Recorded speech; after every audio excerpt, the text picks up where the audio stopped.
கிரீன்லாந்தை கைப்பற்ற எதிர்ப்பு தெரிவிக்கும் 8 ஐரோப்பிய நாடுகளுக்கு கூடுதல் வரி விதித்த ட்ரம்பின் மிரட்டலுக்கு அடிபணிய மாட்டோம். ஐரோப்பிய நாடுகள் அதிரடி. ஆர்க்டிக் பகுதியில் உள்ள உலகின் மிகப்பெரிய தீவான கிரீன்லாந்து டென்மார்க் நாட்டின் தன்னாட்சி பிராந்தியமாக உள்ளது.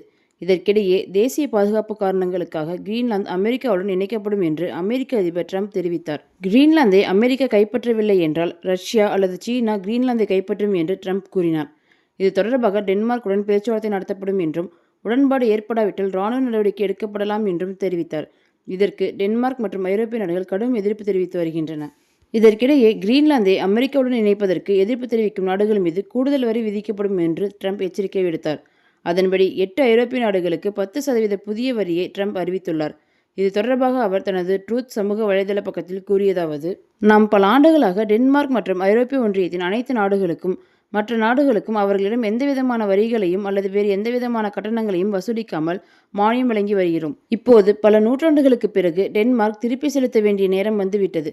உலக அமைதி ஆபத்தில் உள்ளது. சீனா மற்றும் ரஷ்யா கிரீன்லாந்தை விரும்புகின்றன.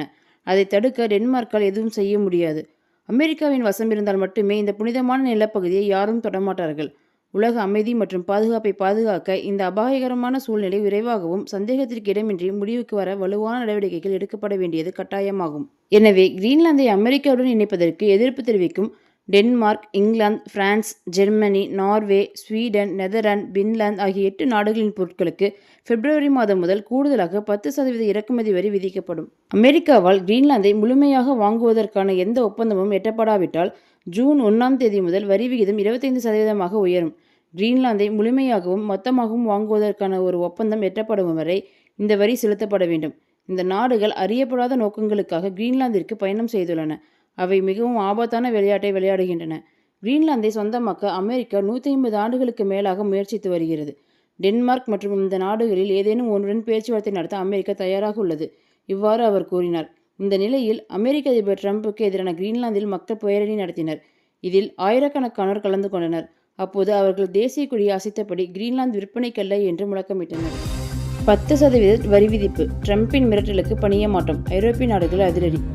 கிரீன்லாந்து விவகாரத்தில் ட்ரம்பின் வரி விதிப்பு நடவடிக்கைக்கு ஐரோப்பிய நாடுகள் கடும் எதிர்ப்பு தெரிவித்துள்ளன. ஐரோப்பிய ஒன்றியத்தின் தலைவர் உர்சுலா வான் டெர் லேயன் கூறும்போது, ட்ரம்ப் விதித்துள்ள வரிகள் அட்லாண்டிக் கடந்த உறவுகளை பலவீனப்படுத்தும் ஒரு ஆபத்தான சரிவு பாதைக்கு வழிவகுக்கும்.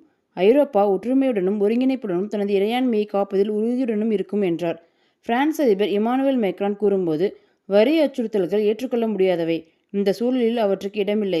ஐரோப்பிய இறையாண்மை நிலைநிறுத்தப்படுவதை நாங்கள் உறுதி செய்வோம். இந்த மனப்பான்மையுடனேயே நான் எங்கள் நட்பு ஐரோப்பிய நாடுகளுடன் பேச்சுவார்த்தை நடத்துவேன் என்றார்.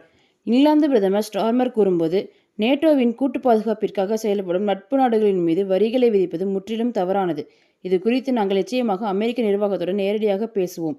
ஆர்க்டிக் பாதுகாப்பு முழு நேட்டோவிற்கு முக்கியமானது என்பதையும், ஆர்க்டிக்கின் பல்வேறு பகுதிகளில் இருந்து வரும் ரஷ்யாவின் அச்சுறுத்தலை எதிர்கொள்ள நட்பு நாடுகள் அனைத்தும் இணைந்து மேலும் அதிகமாக செயல்பட வேண்டும் என்றார். ஸ்வீடன் பிரதமர் உல்ஃப் கிறிஸ்டர்சன் கூறும்போது, நாங்கள் எங்களை அச்சுறுத்த அனுமதிக்க மாட்டோம். தங்களை பாதுகாக்கும் விஷயங்கள் குறித்து டென்மார்க்கும் கிரீன்லாந்தும் மட்டுமே முடிவெடுக்கும்.